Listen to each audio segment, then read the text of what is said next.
One last trip to Canada's largest outdoor car show, paying tribute to Studebakers and resurrecting an Iraqi Taxi. I'm Rick Walker. All that and a whole lot more coming up right here on the SST Car Show. SST is brought to you by Stark Auto Sales, home of the ultimate worldwide scratch and dent car sale.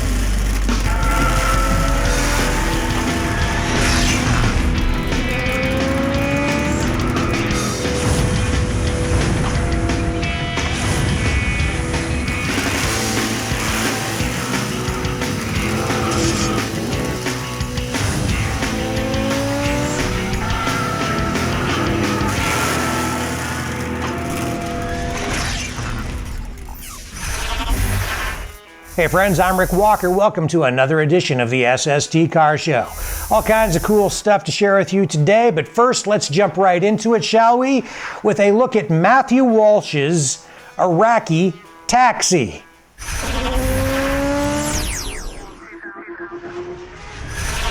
How you doing? I'm Matthew Walsh, MCW Badass, and this is my build. Okay, so, and this is an Iraqi Taxi. What the heck is an Iraqi Taxi? Well, not a lot of people know the story, but in 1980, Saddam Hussein bought 25,000 cars, or ordered 25,000 cars from General Motors, and they're all the same. They were supposed to be used as taxis in Iraq, right? So we got about half the order, and there was a couple different stories about why he didn't take the rest of them.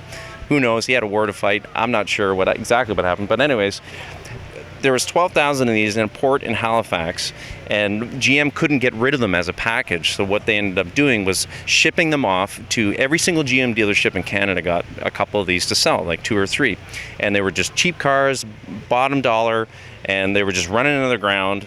But they were very unique because they had heavy-duty air conditioning, cooling, 3-speed manual on the floor, base model V6, non-roll-down windows in the back, a 200 kilometer an hour speedometer, no rear defrost, and other than that, they were basically all the same. Maybe different colors. Some had tape decks and stuff like that. So bare bones, but built tough. Built tough, but I don't think they could really handle the desert, right? So, but here in Canada, they were great, and they've just thinned out. Just like that's how cheap cars go. Like they go on the ground, and then they don't exist anymore. And I found this one, and I jumped on it, and I saved it, so wow. It's pretty cool.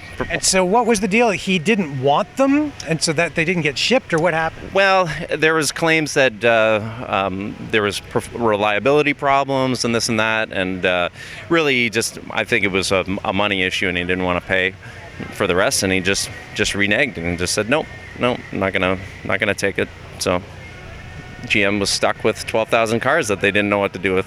So they kind of got scattered to the wind across Canada, and now we have a survivor. That's right. And it's funny because people of the era, they remember these things, right? Who I talk to. And like everyone in Canada remembers. Nobody in the US knows about them because it was only a Canadian thing, right? So that's kind of neat talking to people. It doesn't matter where they're from. They've heard about them, or they know somebody. Like you'll get a group of people, and one guy will know, and he'll be, oh yeah, I knew this and I knew that and stuff. So it's kind of neat. I just wanted to. It's a story that I kind of grew up hearing. I remember seeing them as a teenager and stuff like that, driving around, and I just really wanted to kind of take one and do something with it, something special, right? And just kind of put it on a pedestal, and here we go. What a cool story. But you're not restoring it to original? Well, what I wanted to do was, because I'm a custom car builder, and I do appreciate original cars, I wanted to retain the original kind of essence of what the car was. So I didn't swap out the engine. I didn't do anything like that.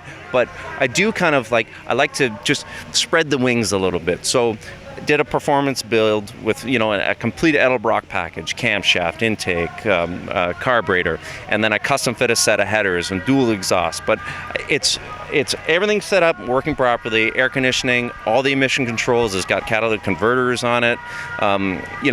It's got some modern technology behind the scenes, but pretty much it's stock. I did a full UMI performance suspension package to the suspension, so it's a 6-piston wheel with brakes. I mean, it's a real kind of cruiser. It's a street machine is what I built, right? But it's still the original driveline and still the original interior and all that kind of stuff. we left that stock, right?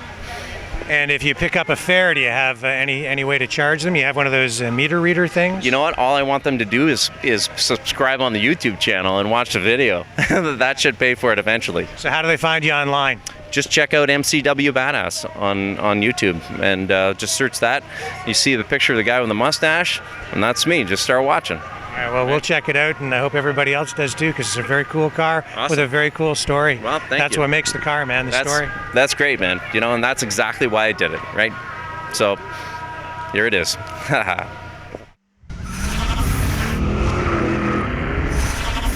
If you're into old cars, you're going to love this, especially if you love old Studebakers. Let's travel back in time, shall we? And take a look at the way they used to promote those old cars. It's new. It's new. It's new. The new 62 Lark by Studebaker. With big car comfort at compact prices. New, highest, widest doors of all. New, big, sofa-soft, deep padded seats.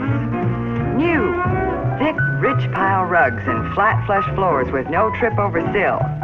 New, Lark limousine stretch-out room. Big car comfort at a compact price. New, giant Lark trunks. Almost 17 cubic feet of cargo space. New, big 15-inch wheels give you new riding comfort and surprise. New, fresh styling in the big, wide, wonderful line of Larks from Studebaker. 2 new Lark Daytonas, America's newest action car, in hardtop and convertible styles, with bucket seats, very sporty. A companion console compartment, very spiffy. Available too, 4-speed transmission for exhilarating performance.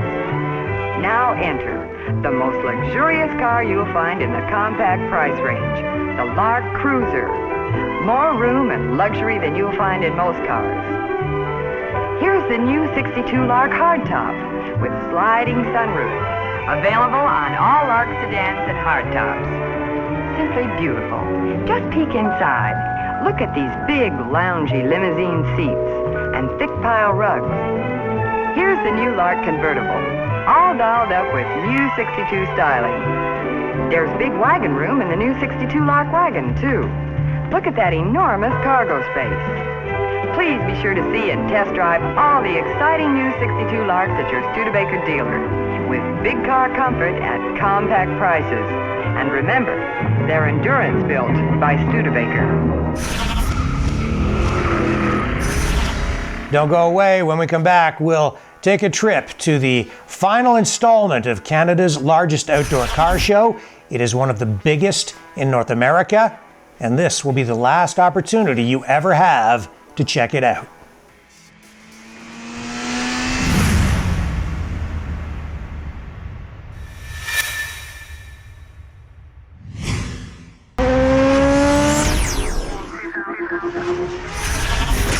Hey friends, welcome back to the SST Car Show. Let's travel to London, Ontario now, to the Steve Plunkett Estate for the very last installment of Canada's largest outdoor car show. It's one of the biggest in North America, and Steve says it's all over. So folks, this is it. This is our grand finale video, our farewell video to the Fleetwood Country Cruise Inn, an event that has been Canada's largest outdoor car show now for 17 years. An incredible selection of vehicles has arrived here at the Steve Plunkett Estate just outside London, Ontario, and the cars have come from far and wide. The people have come from all over North America. We're seeing Cadillacs on site here today, some of which will just blow your mind. There's old restored stuff that is just so pristine, it really is Concours d'Elegance quality. Also here today at the Plunkett Estate, the Oldsmobile Club of Ontario. They have a big selection of Oldsmobiles dating right back to the beginning of the company all the way up through the 70s and 80s. This is a show that really does attract a wide range of cars, classics, street rods, and even kind of rat rod type stuff. We've seen imports and domestics. In fact, one of the most interesting vehicles we saw here on site today was a Saab from the 1970s that was made from fiberglass. Yeah, it's pretty cool. It's very cool. Is it made of fiberglass? It is. A fiberglass Saab. What year is this? 1974. Seven. Looks very 70s. It does. Yeah. And it's very small. It fits us. What's it called? A Saab what? Sonnet. Saab Sonnet. Yeah, they were never imported into Canada. They were just imported into the States, and that's how we've gotten them up here from the States. So. Our good friend Sean Jackson, who recently restored a Chevy Nova, he's here today too, showing off his car really for just about the very first time, and that thing really is pristine. There are Plymouth Prowlers and Corvettes and DeSotos, and even here behind me, right up at the front, some of the nicest cars at the show, Corvettes, GTOs, Plymouth GTX, all kinds of beautiful Plymouths. It's really an automotive extravaganza like no other, and that really has been the logo, or not the logo, but the moniker, I guess, behind this show for 17 straight years. Steve Plunkett is a philanthropist who has put this show on over the years, bringing in celebrities like Gene Winfield, the custom car designer, and when he was still with us, George Barris, who was a perennial favorite here at the car show, bringing in the Batmobile, and the Batcopter landed, and George Barris and Adam West and the whole crew from the Batman series was here back in just a few years ago. It really was a spectacle with the Batmobile here, and Steve Plunkett, the host of the show, actually riding and driving the car himself, while George Barris, the king of customizers, rode on the fender of the vehicle. What an incredible event it was. And even now, this year, they have a great collection of artists here, not only on the automotive side, but also on the concert side, because Steve brought back the concerts this year with Peter Rivera and Gary Lewis and the Playboys and Tony Orlando. The evening show last night with the 4 music acts was over the top. Mitch Ryder was not only funny, but he rocked the house. They were playing for 3 hours straight. We even had 5 noise complaints from 2 miles away. So it was a big success. I loved it. All retro acts dating back to like the 1960s and 1970s, and that's really what this show has been about, a celebration of all things retro, automotive culture dating back to the 1950s, 60s, 70s, and now even the 80s. Unfortunately, this is the final hurrah for the show. Steve has decided to pack it in. Are you pleased with the response that the public has given you, given that this is the last year? I'm actually really surprised at the number of people here. The place is absolutely packed. We have cars everywhere. And this video really is about paying tribute not just to the car show, but to the man who has raised over $1.7 million for about 30 different charities over the years. This is the last year for the Plunkett show. Oh no. It's terrible, isn't it? We've been going the last 10 years, so it is a shame. Yeah, what would you like to say to Steve? Well, Steve, we wish you all the best in your retirement plans, but we hope you bring it back again soon. Car enthusiasts, people from the car community are really sad to see this event go, but I guess everything has its day. I'd just like to thank Steve for putting this entertainment on and showing all these great cars that people come from every place to show them. It's just a fabulous place, and get to meet a lot of people, old friends, and make some new friends. And Steve has decided to sort of retire from putting on a show, and now if you want to see his cars, his incredible collection of Cadillacs, which are on display here in his auto salon, I guess you're going to have to see them at other car shows, because he'll now be taking some of those vehicles to concours events, especially in the United States, but also here in Canada at like the Cobble Beach event. But the event here, as far as we know, Steve says it's official, the Fleetwood Country Cruize-In is now a piece of automotive and community history. Even though everyone is trying to change your mind. They are. They want me to be like Cher and retire every 2 years. Well, we'll see you then, I guess. You bet. Yep. All right. Rick Walker, SST reporting from the Plunkett Estate just outside London, Ontario.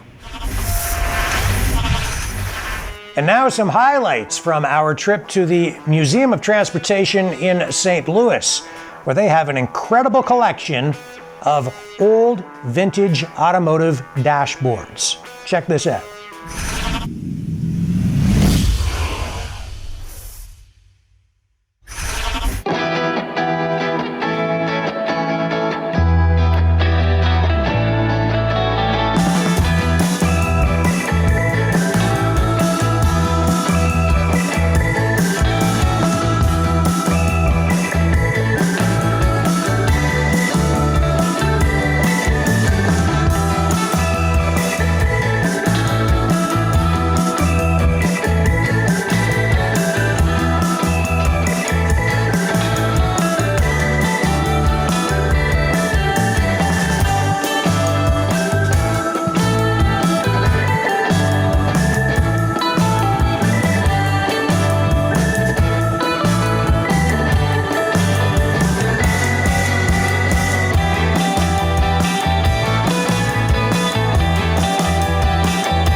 There's more SST right after this.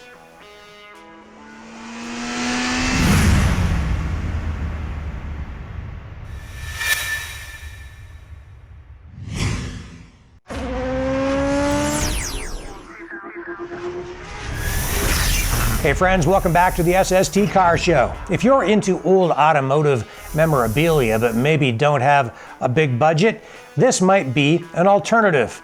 My good friend Jim Woodley now creates fake antique gas pumps that look almost like the real thing until you get up real close.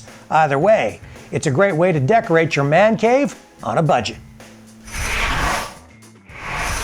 These gas pumps, they look almost real from a distance. Then you get up close and see that they're not quite as thick as the real deal. No, they're a replica there. They're made of PVC. They're made here in Canada. We do custom built for everybody. If you want for your own car, your business, your store, anything you can think of, sports teams, hockey teams, football teams, we can do it all custom for you for a lot less than it would cost you to do a real pump. Yeah, so gas pumps are sort of a big thing with collectors now, right? So this is a way for someone to get that same look and celebrate all of that without the need to spend big money. Yeah, that's what I was looking for. I was trying to find it. I restore pumps, and it's so much money to redo them, like $4,000, $5,000, $6,000 to restore a pump. This one for about $400, I can have something that's one of a kind personally. You take it out of the box, hang it on the wall. It's all LED lights and never get hot.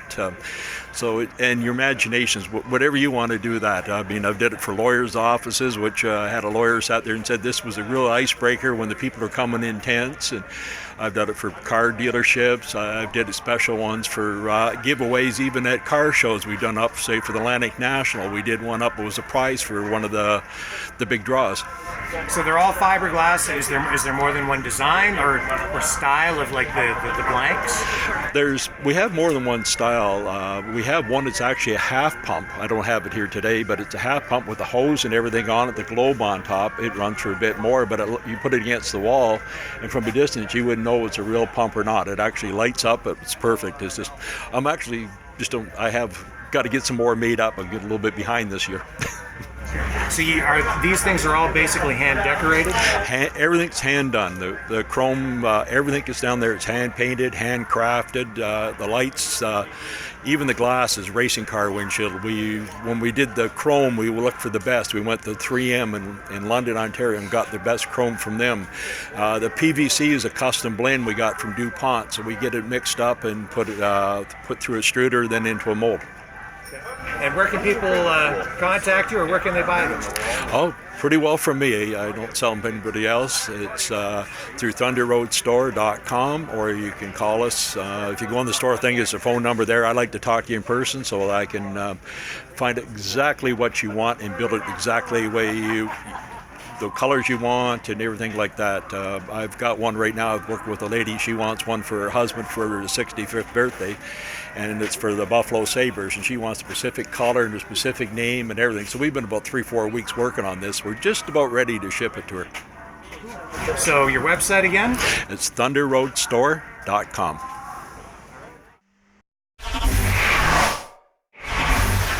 Well, friends, that is it. That's all the time we have today, so we got to sign off. Until next time, I'm Rick Walker reminding you, when you can't get to the car show, we will bring the car show to you online at sstcarshow.com.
Maverick Multimedia production.